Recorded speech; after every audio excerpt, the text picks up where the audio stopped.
Welcome to Watch World with Faye, a new podcast in the watch and lifestyle space.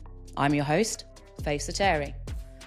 I've been in the industry for over 20 years and I've been lucky enough to work with the people behind the brands, from some incredible independents and micro brands to the Goliaths. One thing that I've noticed as a common theme is every brand has its own unique story. Join me in meeting with these people as we bring these stories to life. Matthieu Haverlan, Managing Director of Ulysse Nardin, Watches and Wonders 2025. Firstly, I'd like to thank you for spending the time to talk to me. Most importantly, may I congratulate you on an incredible year and an incredible launch. How are you? I'm very good, thank you. What about you? I'm very well. I'm really excited to be here. I'm going to start with quite a bold statement, if I may. You tend to build up to these things, but we've known each other for several years in the industry, and I've got a buying background, and we always talk about the hero piece of any launch. Firstly, you've been brave enough to launch with one piece, and you'll talk about that. I don't think it's a hero piece. I think it's a superhero piece this year. And what you've done with the technology, the innovation, the design, continuation of being disruptive, this entire booth, I never thought I'd be so excited about one watch, and it's down to you. Thank you so much. Thank you. So can you talk us through the Diver Air, please? Yes, so Diver Air is the lightest mechanical dive watch ever made, but that's not what we wanted to do at the beginning. So 5 years ago, we've been discussing creating the ultimate high horology sport watch. There is a strong sporty component at UN, and he said we want to create that watch that you want to wear in any sport situation, any active situation. And we agree that there are three ultimate challenges. One is lightness. You want a watch to be super light, super comfortable, that is meant to be worn when playing, not just when lifting the trophy. You want also that watch to be robust. Generally, robust doesn't go well with lightness, vice versa. And because we are Ulysse Nardin, we wanted a piece of high horology. So then we set ourselves KPIs. How light we want that watch to be. Light, super light, ultra light. And we said, let's go into the ultra light territory. We want to hit 50 grams, whether it's with or without the straps, but 50 was the number we had in mind. Then robust. We have a strong legitimacy in dive watches, and even in a water-resistant timekeeping instrument like the waterproof marine chronometer we've created in 1893 that we have also here on the booth. And yeah, we wanted that watch to be a dive watch. So 200 meters was the minimum. That watch needed to be automatic. And robustness, we wanted also that watch to absorb a lot of G's, or resist to a lot of shocks or acceleration. A metric we have for our basic divers, like the Diver 44 Titanium, for instance, it can withstand 5,000 G. That's about the swing of a pro golfer, when he hits a ball. And we wanted the same on that watch, even though it's a more complex, and much lighter timepiece. And then the high horology component is on the skeletonization. We've been manufacturing in-house skeletonized caliber for the last 34 years, and we pioneered skeletonization in a dive watch in 2021, and we need it anyway to have something light. So we managed to create an extremely skeletonized caliber so that 80% of it is nothing but air. Swiss air. Yeah, Swiss air. Swiss air. So yeah, as a matter of fact, that's the lightest mechanical dive watch ever made.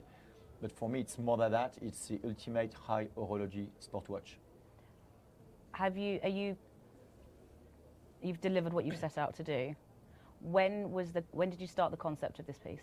So the discussion started 5 years ago, and it's when we start a project like that, we don't know if it's not a when. We don't know if we're going to be able to succeed. Okay.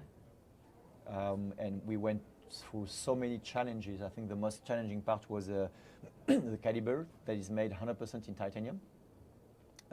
Making a case in titanium is fairly easy. But when you machine very small components in titanium, it has a bad habit of catching fire. So it's a very tough process, Yeah. and that has been the most challenging part. And we had a lot of back and forth, removing enough material to be light, but not too much for the watch, to withstand 5,000 Gs and still be water resistant to 200 meters. Because when you are at minus 200 meters below sea level, you have a pressure of 170 kilograms on the sapphire glass. So it's been a whole journey, and we only realized about a year and a half ago that we could do it. So we end up having, creating the diver air, which is 52 grams, including the straps. It's 46 without. It's a dive watch. We even managed to increase the power reserve from the Skeleton X from 3 days to 90 hours. But we wanted that watch. We did that watch for, maybe it's a niche market, I don't know. We'll see later on. But we did that watch for us, and we did that watch really with the vision of creating something that was not existing, and really in the vision of UN. Why do you think it's a niche watch? No, what I'm saying niche is we did not develop that watch for. Sales is not the main driver at UN, right? We don't, make product to grow 10-20% per year. We want to create products that are true to UN, where there is a purpose. So here the purpose, because we are a contemporary and sport brand, we wanted to create a high horology sport brand. I've got, I'm a collector myself. I collect watches. When it's too heavy, I'm not going to do sports. When there is a metal bracelet, generally, because it's too heavy and because I might, knock off the watch, I'm not going to practice sports. I don't like, wearing a digital watch too. So I like watches. I do a lot of sports. I want to have, a piece of high horology on the wrist. So we did that watch a bit for us. And of course, now after a few days, I can tell you that the result and the response on that watch has been beyond our expectations. And so definitely there is a market for it, but I was just saying that trying to meet the demand is not our primary goal. This has nothing to do with what most brands are launching this year. If I was really listening to the market, paying attention to what the others were doing, I would be launching something 40 mil, classic, maybe precious material, with some métier d'art, artisanal on the dial. This is what I would do. This is the opposite. Yeah, well, it sounds like you've created a watch for your lifestyle. So we know there's at least one customer. This watch has been the talk of the fair. I'll be discussing it a little bit more on a longer episode. But anywhere you go and anyone you speak to, I was at an event last night, and I had an engineer from one of the other brands ask me about my watch, and he specifically said his highlight of the fair was your piece. So it's kudos and congratulations to you and your research and development team everywhere. And I think the stand and the booth represents what you've done very well as well. You've been transparent, the same the watch has. There is nothing here. It's representative. You've done it feels like a full 360-degree approach on one watch that's been launched. And that in itself is brave, to come to a fair and only launch one watch. I'm sure you've had other products that have been you could have done a wider collection around it or some different variations. But it's one piece. I'm putting myself in your shoes. I mean, not this one, but so to say. You are covering and meeting, I don't know, hundreds of brands. And all those brands are going to push their product on social media and so on. So, I mean, it's the best opportunity in a way to talk about watches, but it's the worst time of the year because everybody is releasing, a bunch of watches. There's a lot of noise, yeah. So I want you to, if everybody remember at least one thing for Ulysse Nardin, it's great. So that's why it's a matter of focusing. I'm a big believer of Pareto, the 20% that generate the 80%. That's what we do, for the fair. And then it helps us to be super consistent with what the product stands for. and to tell the story of that product. You know, the middle part, what's behind us, is explaining to you the background of it. Why do we create that product and what that product is about? Where we are here, that shows a focus that we have for the content. We wanted to have a qualitative space for journalists, for content creators, for podcasts. I am a big believer in what you do and in long format videos. I am a big advocate of YouTube. I think it's an untapped opportunity for many watch brands, and we need to be much more active on that. And therefore, and it's not hidden, it's at the very center of the booth. Yeah. And then you've got the social part, because I want a place where collectors, where the industry can have a nice drink, a nice coffee. I have the best coffee of Watches and Wonders. 2 Italian barista. The coffee is really amazing. We have a DJ every night from 5 to 7 p.m. There is an open space where people can sit down and discover the product. I want that space to be really lively all day long. So you've been incredibly busy. Not only have you had this watch in production for 5 years, and it was only 18 months ago that you realised that you had delivered, you had the product that you wanted. How long does this concept take as well in terms of the booth? Usually 1 year, unless you decide to start all over again 4 months before the fair. Which is, why do I think you did that, Matthieu?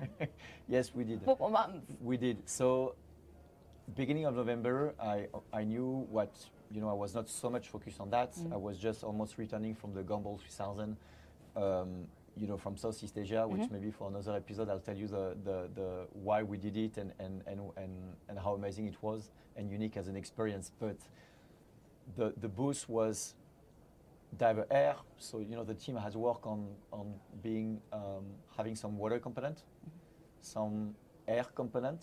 And because we had done 2 years in a row a big watch, they said, okay, maybe there is a signature of you in here. We need to have a big watch somewhere.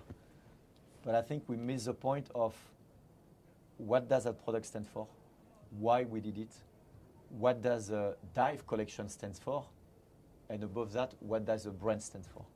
And we need to be able to tell the story of that watch, of that collection, and of the brand on the booth. And therefore, to do that, the direction that had been taken was absolutely not the right one.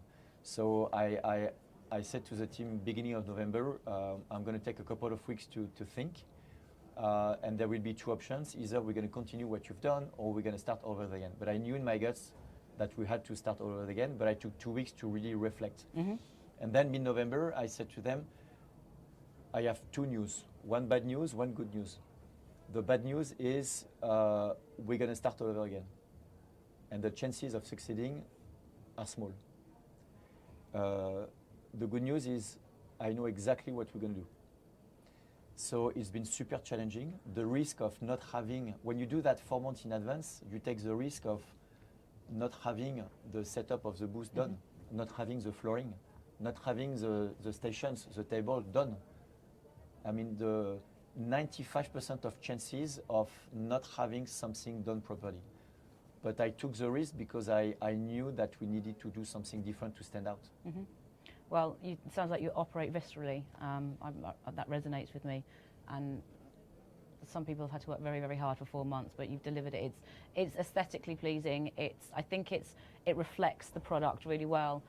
I don't know if they can see the punch bag in the back.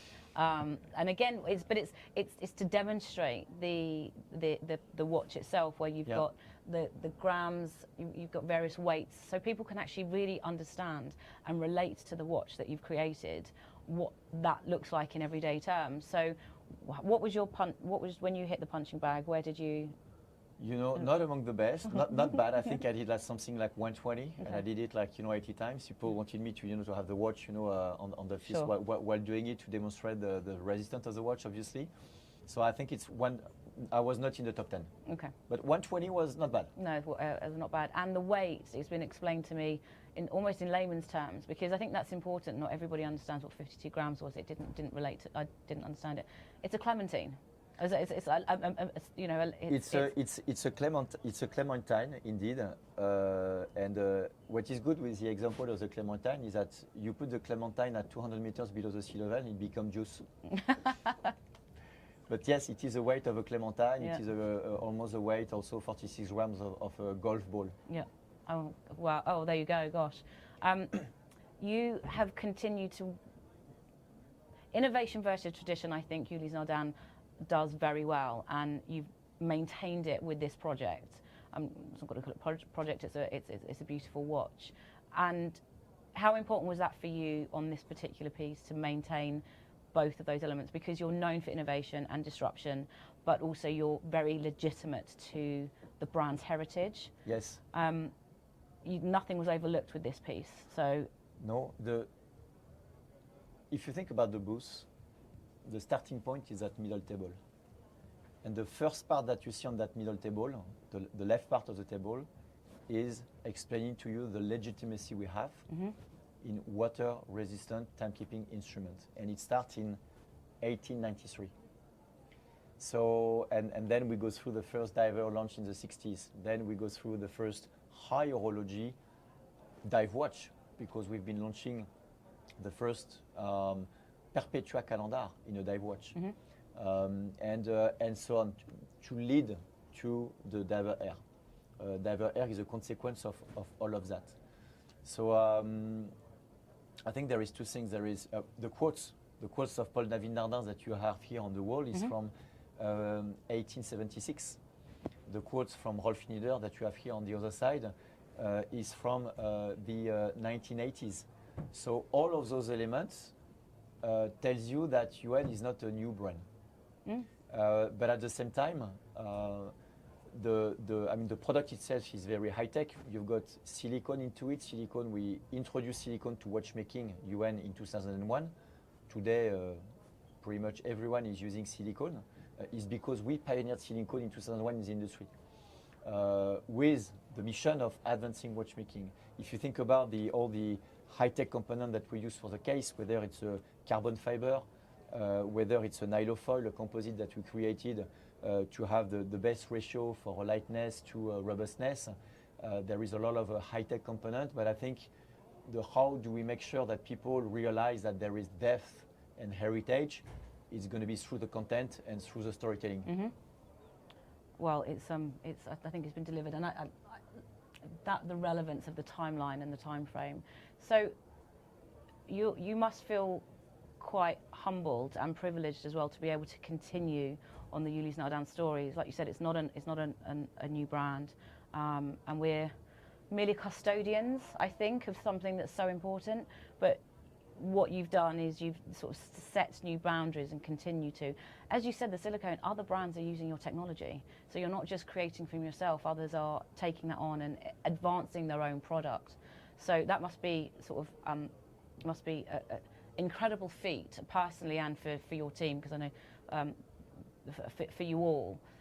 A question on the watch itself. You could have launched this as a limited edition, caused a frenzy. You've caused a frenzy anyway. Caused a frenzy, high demand, low production, sold out. It wouldn't have made a difference. But you've decided to do this as a commercial piece ongoing. What was the decision behind that for you? What's important in here, I'm collecting myself watches. And UN, we are an independent brand. I believe that we are more niche than mass. And what is important is when you are a collector, you don't want to see a brand launching, a limited edition, then another one, or if they are not limited edition, you have too many variations. First, because you're going to say, okay, I bought something that I thought was kind of exclusive, but then there is the same watch, in 10 different variations. So that's not good for a collector, in my opinion. And at the same time, you want your product to be timeless, because once you've done a limited edition and you're sold out, you are forced to do a second one, etc., etc. So I think if you believe a product, when you design a product that it has a life expectancy of, 6-7 years, maybe more, the question that you need to ask yourself is, by then, how many variations of the product you want to have? And it's important to start with one product or maybe two, so that at the end, when you discontinue that product, you don't have 5, 6, 7, or 10 different variations, because that's not good. I think it's not good for the brand equity. Okay. So that's why we decided to work with so it's one watch, but it's only one reference. Right? You can adapt quite different straps, and I think that's the way to do it. You know, you have to be small, build, and at the end being very focused in terms of product portfolio. Okay. Do you think we're going to see this technology moving forward with the brand? I think the Diver Air for sure is going to stay in the collection, and the take. I don't know at this stage what take we're gonna have for the future. We manage on the whole escapement in silicone to remove 0.05 grams while keeping the same performance. So will we take that and incorporate it in other watches? I don't know at this stage, but for sure that will remain for me the flagship of our sports collection, the Dive collection, for many years. Okay. Ladies' watches by 2027, it's going to be approximately a $26 billion industry, ladies' watches particularly. Now, it's not to say no women aren't going to wear this watch or any others. One of the trends we've seen this year, and started to see it sneak in over the past couple of years, is slightly more generic case sizes, so 36, 38. So brands aren't defining, and you haven't defined this as a gents watch either, but it's a sports watch. Your brand isn't specifically known for a strong female collection. Can we see any changes with that and in that direction where we can get more involved with it, or is it just maintain?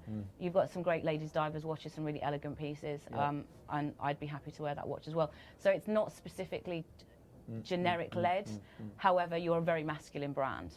Yes, you need to. When you want to succeed on something, I believe, you need to focus. So if I'm trying to ride too many horses at the same time, I'm not going to finish the race. So first, I want to, we've been concentrating on creating a freak collection. Then this year we are talking about the Diver, step by step. Having said that, do I want more women or men with smaller wrists wearing UN watches in the future? Definitely. And we take that into consideration today in the design of our product, even on the freak. We are currently assessing if we can make the freak smaller. And again, it's not making a 36 millimeter and put some diamond. It's really more in terms of can we make a freak smaller that can fit, especially a Freak X, both, women and men. And I spend a lot of time on that, on re-engineering movement, on working on the ergonomy of the case, having more shorter straps also available, so that at the end of the day, I'll never make a 36 mil Freak. But if I could make a Freak X even in 41 mil, with a lug-to-lug of 47 mil, with a non-integrated straps, I'm telling you, many more people, including women, will be able really to wear it. It will feel good on the wrist. Yeah, absolutely. Okay, I like the focus of that. It's about adapting it to you're working with the technology of the piece and adapting it and enhancing it. Whoever wears it, it's up to them. And I think finally, I'm quite keen to know what your thoughts are for the luxury watch market this year in the forecast. How do you think people are purchasing? Do you see any changes in patterns? What are your expectations of the luxury watch market for 2025? It's tough at the moment. The watch market has been tough also last year. The Chinese market used to be the number one market. It's been tanking minus 40%, year on year, and the first quarter is really also difficult. Here I'm talking about in general for the watch market. I think probably post-COVID, brands did not realize that the demand was abnormal, and started to produce a lot of watches to respond to that demand. But when you've got customers that in a point of sale that you have not seen for 3, 4, 5 years as a retailer, and suddenly you've got all of them in one go that come to your door saying that I want to buy a new watch, I don't know, that's not normal. And when you've got new customers that comes to your door saying that I'd like that watch, that are buying the watch for the wrong reason, speculation, etc., you end up having a bubble. And if you produce accordingly, you end up being in trouble. Fortunately, at Ulysse Nardin, we saw that, and we had no impact on the up because I think we are a brand for collectors, and our watches are worn. They are not in the safe, and they are bought for the right reason. Yeah. And but therefore, we don't feel that much. Today the market downturn on UN side. The demand is growing on freak. The inventory on the trade has been reduced last year. We are growing again this year in the beginning of the year. So, but it's a tough environment. We've seen what has been done also in terms of tariffs in the US. Yeah, big news this week. We'll see what happens, but we have to adapt. Yeah, okay. And I'm pretty sure if anyone's able to do so, it will be Ulysse Nardin. The sign above says on air in your booth because it's a recording studio. I hope you're walking on air this year, Matthieu. It's been a real pleasure to meet with you. Thank you for taking the time. Congratulations again. I'm going to say it one more time. It's not a hero piece, it's a superhero piece. And I can't wait to see this on people's wrists going forward. Thank you so much. Thank you.